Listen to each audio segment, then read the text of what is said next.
Dr. J. How are you? Hi, everyone. Hi, Sung Kim. Dr. Kim is here.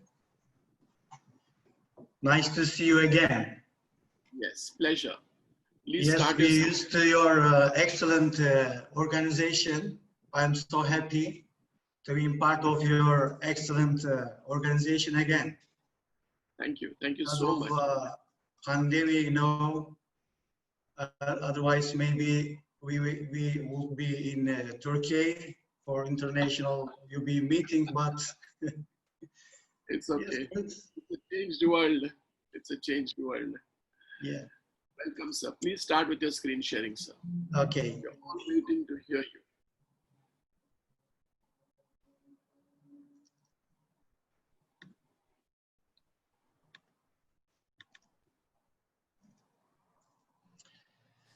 Yes, I will talk about some basic issues about the discectomy, endoscopic discectomy. Now, just increase your screen sharing, please. Enlarge it. Yes, perfect, perfect. Perfect, sir. And be a little closer to the mic. So my topic is the UBE, actually UBE discectomy. I'm doing most UBE discectomy. So I saw some issues about the endoscopic discectomies, especially discectomies. So I want to share my opinion and my experience about this, and I want to take your attention on some topics. As you know, disc surgery is one of the main surgical procedures in spine surgery because almost all age group affecting disc diseases. Because of some difficulties about the open surgeries, in surgery, there are many techniques are available today, especially inflammatory responses against to the injury, and ischemia can cause severe adhesions and fibrotic healing.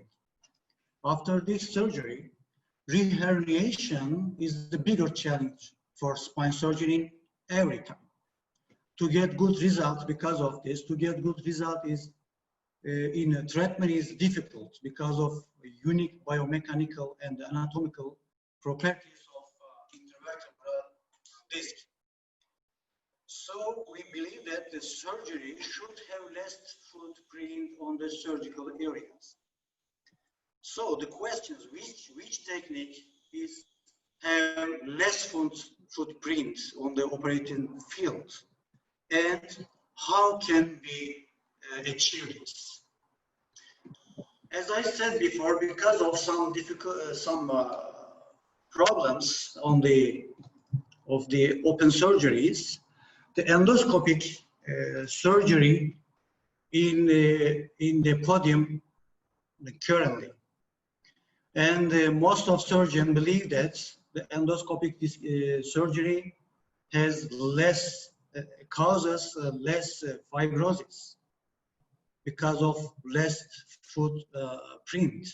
So the question is it true?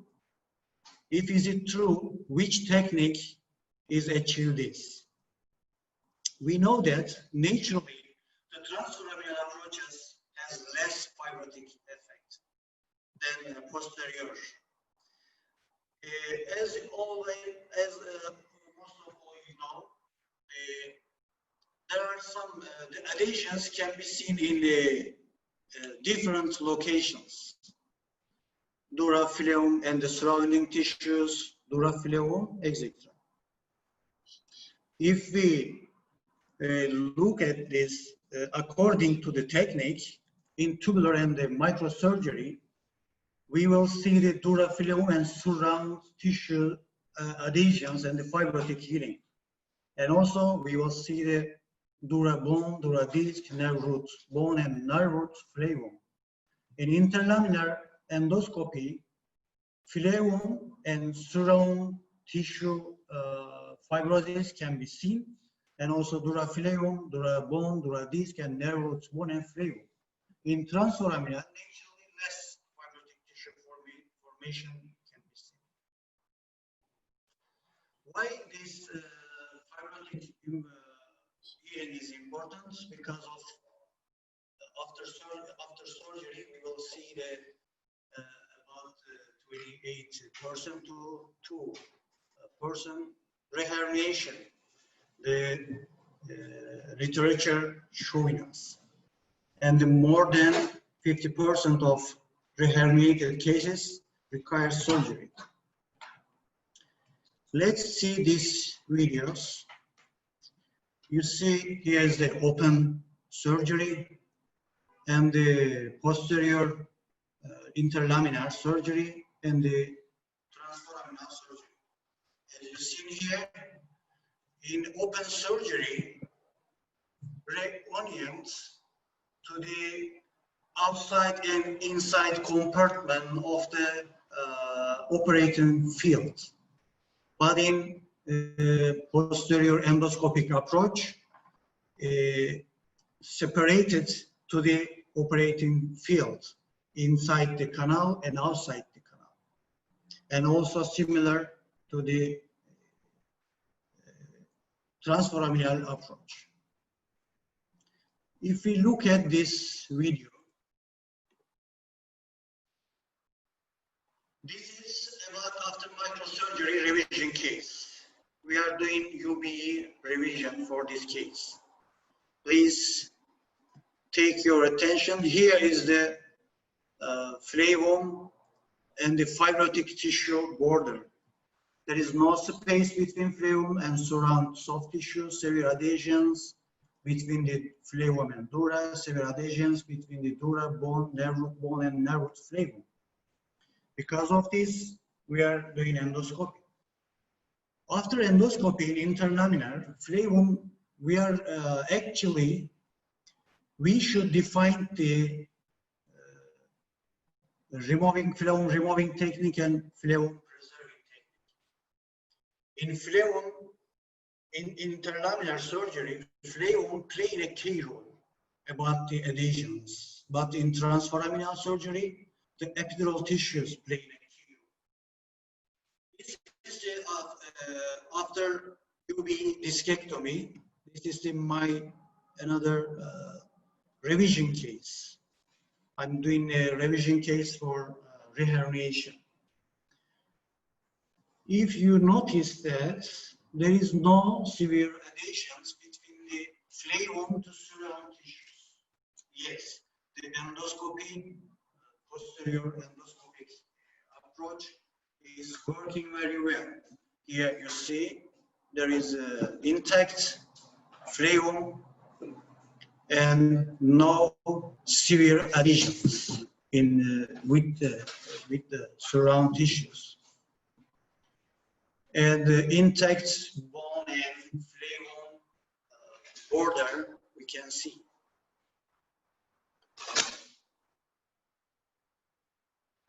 We are using the flavum preserving technique for primary procedures. Now you see, even though flavum preserving technique, the epidural fibrosis and severe adhesions can be seen. We should be aware of them. You see the very severe adhesions between the dura and the flavum, even flavum preserving technique. Here. Because of this, I'm trying to make in a left side surgical approach, not right side surgical approach to the disc herniation. We are talking about the disc herniation, not the stenosis.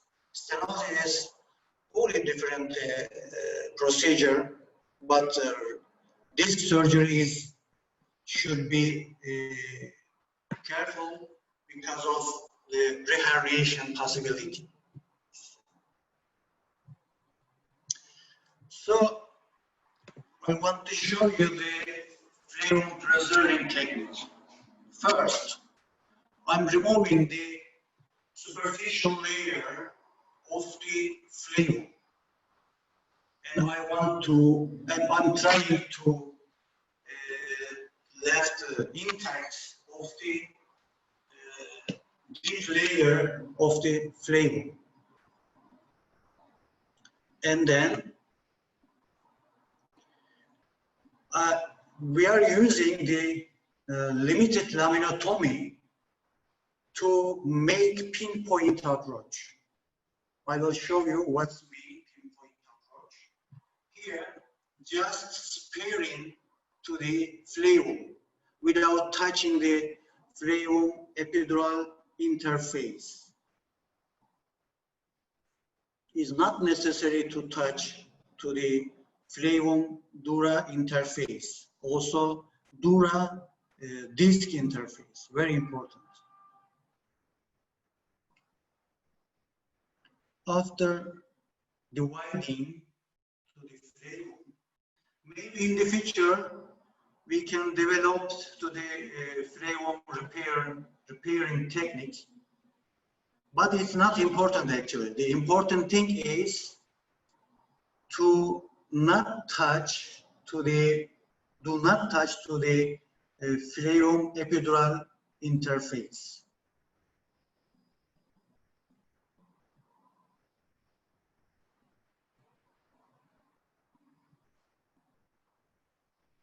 So I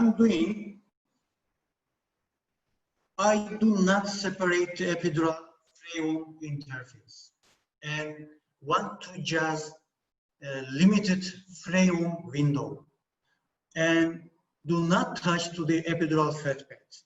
And we use coagulator and radiofrequency probe as less as possible. And we should not manipulate to the nerve root if it's not necessary. And the exploring of the disc around is not necessary and is not good. And you do not touch to the dura disc interface. To make optimum surgical plan for using target-oriented approach, we need to make high quality and current radiological workup. If your approach is not correct and if you trying to find the fragments into the canal, if you faced with reherniation, you should know that you are in trouble. And choosing the correct and appropriate technique is very crucial. For example, if you have intraforaminal or nearby foramen disc herniation, you can choose the transforaminal approach or interlaminar approach.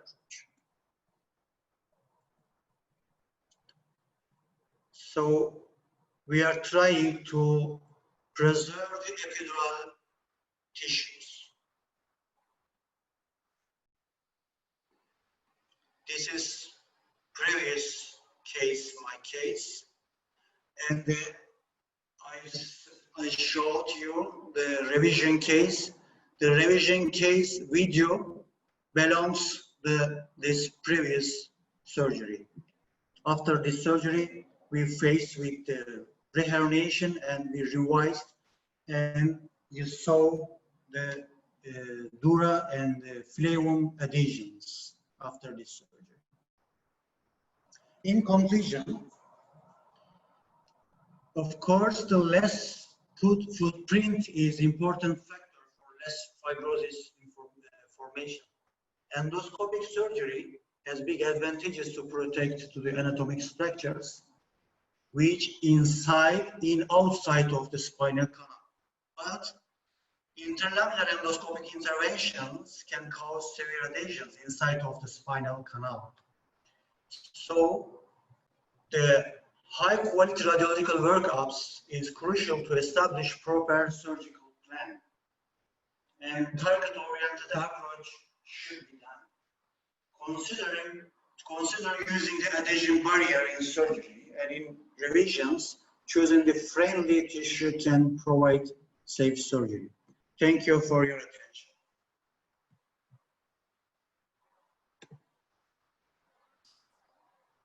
Hayati, Yes. that wonderful, wonderful talk. Thank you. I think you have opened our eyes to a very, very different concept overall. I mean, it's one of the first talks that I've ever heard about in endoscopic spine about tissue sparing, you know. Yeah. We only have that concept that endoscopy itself is tissue sparing. And in endoscopy, you're talking of tissue sparing, which is unbelievable. I mean, it's a wonderful concept. I'm sure. I mean, I'm going to take your concept to heart. I'm going to be more phlegm sparing, more epidural tissue sparing. Try and strip less. You know, our human nature is that we want to see the cord, we want to see the root very carefully, and in that we tend to do more and more of stripping. We feel that being endoscopic surgeons, we are doing less stripping, but maybe your talk is an eye-opener for all of us. So I really appreciate your talk, and I will request the audience to be ready with their questions to bombard at you also at the end of this session so that the panelists can get together. In the meanwhile, I will now request Shidem, Dr. Shidem, if she's available, please come online. Please start your screen sharing, and Hayati, if you can just now please stop your screen sharing. Okay. Thank you so much. Dr. Shidem, are you there? We are waiting for you. But Hayati, your talk was amazing, amazing. And one of the best talks I've heard since morning. And I'm not ashamed to say that. Trust me, guys. This was mind-boggling. It was really eye-opening, you know. Oh, good. Tissue sparing has to be a concept whether we are at the microsurgical level or we are even mini microsurgical level in the future. But tissue sparing is a theme that, I mean, it's a wonderful talk, believe me. Thank you very much. Very beautiful. Shidem, are you there? Dr. Mumsu. Dr. Mumsu, are you on? Can we hear you? I think otherwise we will have to go ahead with our next talk and reschedule with Dr. Shidem later. Dr. Shidem, can we hear you, please? I'm not able to get through to her. Dr. Hayati, I'm calling. Yes, I'm calling. I'm calling here. Please. I think this session has been all about a lot of revelations. And Dr. Choi's first talk was wonderful because he concentrated on the contralateral approach to migrated upward and downward discs, which was a very fantastic way of, you know, putting things across. Dr. Jinwan. Hadi hemen bekliyoruz, seni bekliyoruz. Dr. Jinwan Hayır, çabuk hemen seni şu anda bekliyoruz. Hızlı. Tamam. Okay.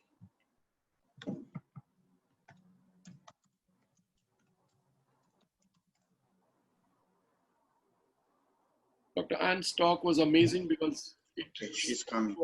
Yeah. It spoke to us wonderfully about the basics of UBE, the history of UBE, and Dr. Pansonji? Yes. There are a question about the hypertrophic compressive annulus, debit or neglect. I want to answer this question. It depends on the location and the compression effect on this. If you can debride it, or you can remove the behind of the tissues to make the compress the neural tissues, not trying to debride all the scar tissues from the tooth. Dr. DL, you are a master surgeon, and this is a master question from you. So with all due respect to you, and while we are waiting for Dr. Mumsu to join on, I would definitely like to answer this question. If there is a herniation and a hypertrophic compressive annulus, and if it's a broad-based annulus, I would prefer to neglect it after I do adequate decompression of the flavum and make sure that both the exiting roots and traversing roots are free. Because I believe that saving the annulus under whatever circumstances possible is the best option. A bad annulus is better than no annulus. So destroying an annulus further to try and decompress it, especially if it's a broad-based annulus, I don't think is the key answer. I feel the key answer is adequate decompression, making sure that the roots are free, both the exiting and the traversing. So making sure that you visualize all the 4 roots is a better answer. I hope that satisfies the question.